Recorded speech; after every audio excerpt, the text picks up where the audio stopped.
Hi പ്രിയപ്പെട്ടവരെ, വളരെ രസകരമായിട്ടുള്ള ഒരു വീഡിയോ ആയിട്ടാണ് പ്രിയപ്പെട്ട പ്രേക്ഷകർക്ക് മുന്നിലേക്ക് എത്തിയിരിക്കുന്നത്. ഈ വീഡിയോ നിങ്ങൾ മുഴുവനായിട്ടൊന്ന് കാണുക. ചിരിച്ച് ചിരിച്ച് ഊപ്പാടുവതിനുള്ളതിൽ ഒരു സംശയമില്ല.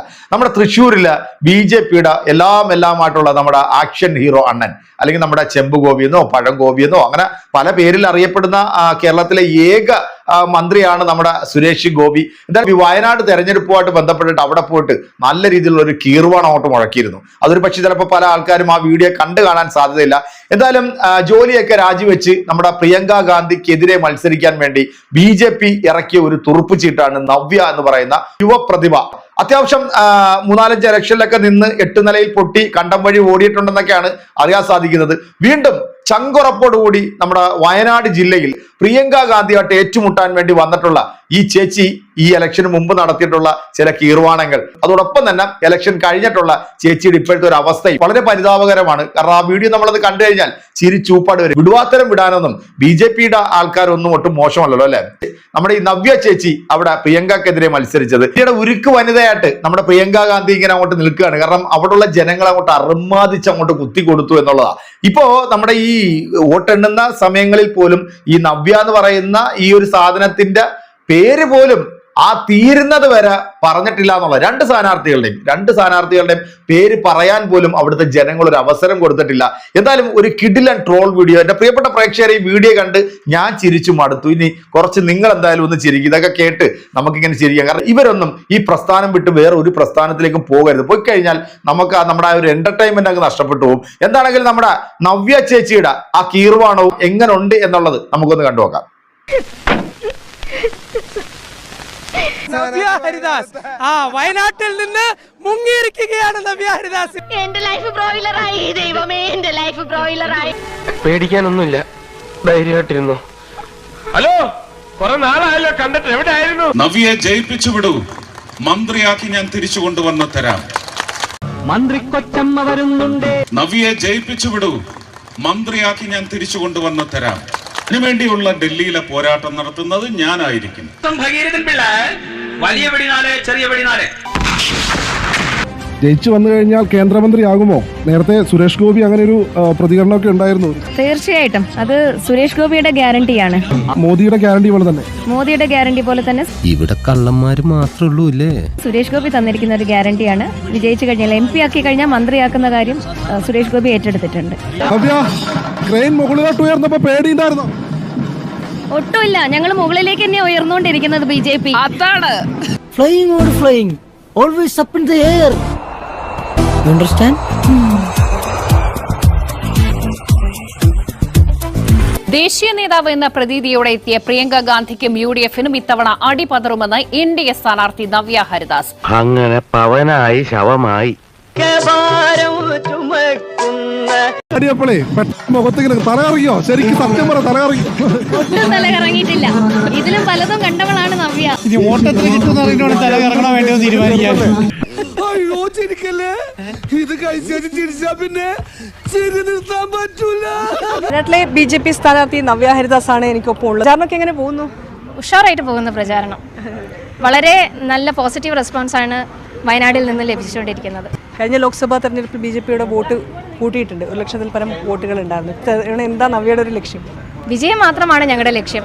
വിജയത്തെ മുൻനിർത്തിക്കൊണ്ടുള്ള ഒരു പ്രവർത്തനമാണ് BJP ഇവിടെ കാഴ്ചവെക്കുന്നത്. അതിന് മികച്ച പിന്തുണ ഇവിടെ ജനങ്ങളിൽ നിന്ന് ലഭിച്ചുകൊണ്ടിരിക്കുന്നുണ്ട്. ഒരു വയനാട് മണ്ഡലത്തെ സംബന്ധിച്ചോളം ദേശീയ ശ്രദ്ധ നേടുന്ന ഒരു മത്സരം കൂടിയാണ് പ്രിയങ്ക ഗാന്ധി വരുന്നതോടെ. പ്രിയങ്ക ഗാന്ധിയുടെ വലിയൊരു റോഡ് ഷോ നമ്മൾ ഇവിടെ കാണുകയും ചെയ്തിട്ടുണ്ട്. വലിയ റോഡ് ഷോ നമ്മൾ കണ്ടു. അതിൽ വയനാട്ടിലെ ജനത എത്രത്തോളം ഉണ്ട് എന്നുള്ളതാണ് നമ്മൾ ചിന്തിക്കേണ്ടത്. ചിരിക്കണം. എന്താ ഒരു വലിയ തമാശ പറഞ്ഞതല്ലേ? ചിരിക്കണമെങ്കിൽ ചിരിക്കാം. മതിയോ? നമുക്കറിയാം, പല ഭാഗത്തു നിന്നും ആളുകളെ ഇവിടെ ഇറക്കി പ്രചരണം നടത്തിയിട്ടുള്ളത്. അതിൽ പങ്കെടുത്തിട്ടുള്ള ചില ആളുകൾക്ക് അവരെന്തിനാണ് വന്നത് എന്ന് പോലും അറിയുന്നില്ല. കാരണം ഷൂട്ടിംഗ് ആണ്. ഇതുപോലെയുള്ള ഷൂട്ടിങ്ങിന് പല ഭാഗത്തും പോകാറുണ്ട് എന്ന് വളരെ വ്യക്തമായിട്ട് പറയുന്നത് കണ്ടു. അപ്പോൾ അത്തരത്തിൽ തന്നെയാണ് നമുക്ക് ഇവിടെയും ഇന്നലെ കാണാൻ കഴിഞ്ഞിട്ടുള്ളത്. കാരണം ഇന്നലെ പ്രചരണത്തിന്റെ ഭാഗമായിട്ട് നിലമ്പൂരേക്ക് പോകുമ്പോൾ ഫുള്ള് ബ്ലോക്കായിരുന്നു. താഴെ നിന്ന് ടൂറിസ്റ്റ് ബസ്സുകൾ ഇങ്ങനെ വയനാട് ചുരം കയറി വന്നുകൊണ്ടിരിക്കുകയായിരുന്നു, കോൺഗ്രസിന്റെ കൊടിയും കെട്ടിയിട്ട്. അപ്പോൾ അത്തരത്തിൽ പുറമെ നിന്നും ആളുകളെ കൊണ്ടുവന്നുള്ള ഒരു റോഡ് ഷോ ആയിരുന്നു. യഥാർത്ഥത്തിലുള്ള വോട്ടർമാരുടെ എണ്ണം നവംബർ 23 കാണാം. തീർച്ചയായിട്ടും കാണാം. പ്രിയങ്ക ഗാന്ധിയെ പോലുള്ള ഒരു നേതാവിനെയാണ്, അതായത് ACCയുടെ ഒരു താരപ്രചാരകയായിട്ടുള്ള ഒരു നേതാവിനെയാണ് നേരിടാൻ പോകുന്നത് നവ്യ. ഏറ്റവും മുതിർന്ന നേതാവ് എന്ന് പറയുമ്പോൾ എന്നെ സംബന്ധിച്ചിടത്തോളം ഞാൻ നോക്കി കാണുന്നത്, ഞാനിത് കോമ്പീറ്റ് ചെയ്യുന്നത് 4ാമത്തെ ഇലക്ഷനാണ്. സംബന്ധിച്ചിടത്തോളം ആദ്യത്തെ ഇലക്ഷനാണ്.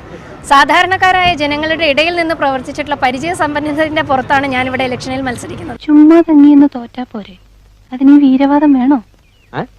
ചുമ്മാ തങ്ങിയെന്ന് തോറ്റാ പോരേന്ന്. പ്രിയങ്ക ഗാന്ധിയെ സംബന്ധിച്ചിടത്തോളം അവർ ഇന്നലെയും വന്നപ്പോൾ നമുക്കറിയാം, ഒരു ഫാമിലി ഡോമിനേഷൻ എസ്റ്റാബ്ലിഷ് ചെയ്യാനും ജനങ്ങളിൽ നിന്നും ഒരു കലം പാലിച്ചുകൊണ്ട് പ്രോട്ടോകോൾസ് വെച്ചുകൊണ്ട് സാധാരണക്കാർക്ക് എത്തിപ്പെടാൻ പറ്റാത്തൊരു രീതിയിലേക്കാണ് അവരുടെ പ്രചരണം നടക്കുന്നത്. തീർച്ചയായിട്ടും ഏറ്റവും ആക്സസിബിൾ ആയിട്ടുള്ള ഒരു പേഴ്സൺ എന്നുള്ള നിലയ്ക്ക് അതിനുള്ള അംഗീകാരം ഈ ഭാഗത്ത് നിന്ന് ലഭിക്കുന്നുണ്ട്. നമ്മൾ ഈ കിഴക്കൻ മേഖലയിലൊക്കെ ഹൈറേഞ്ച് മേഖലയിലൊക്കെ വലിയ നാഷണൽ പെർമിറ്റ് ലോറി പോകുമ്പോൾ അതിന് മുന്നിൽ വീർപ്പിച്ച് കെട്ടി വല്ല തവള നിൽക്കും, എന്നെ മറികടന്ന് പോകാൻ പറ്റുമെന്ന്. അപ്പം എല്ലാവിധ എപ്പോഴും ഈ സീരിയസ് രാഷ്ട്രീയം മാത്രം ചോദിച്ചാൽ പോരല്ലോ, പ്രത്യേകതയുള്ള മാലയൊക്കെ ഉണ്ടല്ലോ, എന്തെങ്കിലും പ്രത്യേക? തീർച്ചയായിട്ടും അത് വിജയത്തിന് വേണ്ടിയിട്ട് നമ്മുടെ MP central minister Shri Suresh Gopi കൊണ്ടു തന്നിട്ട് ആശീർവാദം ചെയ്തിട്ടുള്ള ഒരു മാലയാണ്, അതുകൊണ്ടാണ്. അത് വിജയത്തിന് വേണ്ടിയിട്ട് നമ്മുടെ MP central minister Shri Suresh Gopi കൊണ്ടു തന്നിട്ട് ആശീർവാദം ചെയ്തിട്ടുള്ള ഒരു മാലയാണ്, അതുകൊണ്ടാണ്. സുരേഷ് ചേട്ടൻ ഭയങ്കര കെയറിംഗ് ആണ്. അതാണ് സുരേഷ് ചേട്ടൻ്റെ life. Slow steady means studies, അതാണ് എൻ്റെ ലൈഫ്. പാർലമെന്റിൽ ഒപ്പിടാനുള്ള പെണ്ണ് സമ്മാനമായിട്ട് ഇവിടെ നിന്ന് ലഭിച്ചിരിക്കുകയാണ്. ഇതിന് അരവട്ടല്ല, മുഴുത്ത വട്ട് തന്നെയാ. തീർച്ചയായിട്ടും ഞങ്ങൾ തയ്യാറാണ്.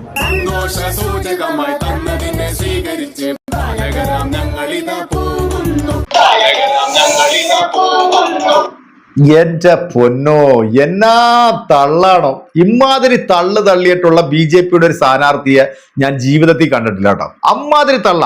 കാരണം സുരേഷ് ഗോപി ചേട്ടൻ അങ്ങോട്ട് വന്ന് വയനാട്ടിൽ വന്നിട്ട് അങ്ങോട്ട് ഇളക്കി അങ്ങോട്ട് മറിച്ചു. ഒന്ന് വിജയിപ്പിച്ച് തന്നാൽ മതി, പിന്നെ ഡൽഹിയിലെ കാര്യം ഞാൻ നോക്കിയോളാം, പിന്നെ മന്ത്രിയാക്കിയേ ഞാൻ തിരിച്ചിങ്ങോട്ട് കൊണ്ടുവരത്തുള്ളൂ. എന്തായാലും വലിയ പണിയെടുക്കേണ്ടി വരില്ല സുരേഷ് ചേട്ടന്. കാരണം അവിടുത്തെ ജനങ്ങൾ അതിനുള്ള 8ന്റെ പണിയാണ് കൊടുത്തത്. കാരണം 1ഉം 2ഉം അല്ല കേട്ടോ, 4 ലക്ഷത്തിന് മേളിൽ വോട്ടിന്റെ ഭൂരിപക്ഷത്തിലാണ് വിജയിച്ചിരിക്കുന്നത്. കഴിഞ്ഞ പ്രാവശ്യം ഏതാണ്ട് BJP 1 ലക്ഷത്തിനടുത്ത് വോട്ട് പിടിച്ചെന്നാണ് പറയുന്നത്. പക്ഷെ ഈ പ്രാവശ്യം അതിലും കുറവാണ് ഉള്ളത്. കുഞ്ഞിന്റെ തള്ള് അതൊരു 1.5 തള്ളെന്ന് പറയുന്നത് ഇങ്ങനെ വേണം തള്ളാൻ. എന്തായാലും ഈ വീഡിയോ കണ്ട് എന്റെ പ്രിയപ്പെട്ട പ്രേക്ഷകരായിട്ടുള്ള നിങ്ങൾ എല്ലാവരും ചിരിച്ച് മടുത്ത് കാണുമെന്ന് എനിക്കറിയാം. ഞാനും ഒരുപാട് ചിരിച്ചു. എന്തായാലും ഈ ഒരു വീഡിയോ ഞാൻ ഇങ്ങനെ കാത്തു വെച്ചിരിക്കുകയായിരുന്നു, റിസൾട്ട് വന്നതിന് ശേഷം പ്രിയപ്പെട്ട പ്രേക്ഷകർക്ക് മുന്നിലേക്ക് ഒന്ന് എത്തിക്കാം എന്ന് വിചാരിച്ച്.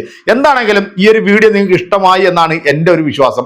ഇഷ്ടമായിട്ടുണ്ടെങ്കിൽ ഇതെല്ലാം ഈ പറയുന്ന പൊട്ടൻ സംഖ്യകളുടെ അടുത്തേക്ക് നിങ്ങളൊന്ന് ഷെയർ ചെയ്ത് കൊടുത്തോളൂ. കാരണം ഇതൊക്കെ കണ്ടെങ്കിലും അവരും ഒന്ന് ചിരിച്ചോട്ടെന്നേ, മനസ്സറിഞ്ഞൊന്ന് ചിരിക്കട്ടെ. കാരണം ഒരുപാട് പ്രയാസപ്പെട്ടിരിക്കുന്ന ഒരു സമയമല്ലേ, അവരും കൂടെ ഒന്ന് ചിരിക്കട്ടെ. ഇതുപോലുള്ള പീസുകളൊക്കെ ഇനിയും വരാൻ പോകുന്ന ഇലക്ഷനിലൊക്കെ ഒന്ന് ഇറക്കി വിട്ടു കഴിഞ്ഞാൽ കേരളത്തിലെ ജനങ്ങൾക്ക് ഒരു എന്റർടൈൻമെന്റ് ആകുമെന്ന് മാത്രമേ എനിക്ക് ഈ ഒരു വീഡിയോയുമായിട്ട് ബന്ധപ്പെട്ട് പറയാനുള്ളൂ. എന്തായാലും പ്രിയപ്പെട്ട പ്രേക്ഷകരെ, നിങ്ങളുടെ വിലയേറിയ കമന്റുകളും അഭിപ്രായങ്ങളും, അല്ല കിടിലൻ കമന്റുകളും അഭിപ്രായങ്ങളും പ്രതീക്ഷിക്കുന്നു. അടുത്തൊരു വീഡിയോ കാണാം. ശുഭപ്രതീക്ഷയിൽ നിങ്ങളുടെയൊക്കെ സ്വന്തം വിനീസ് എന്റർടൈൻമെന്റ്.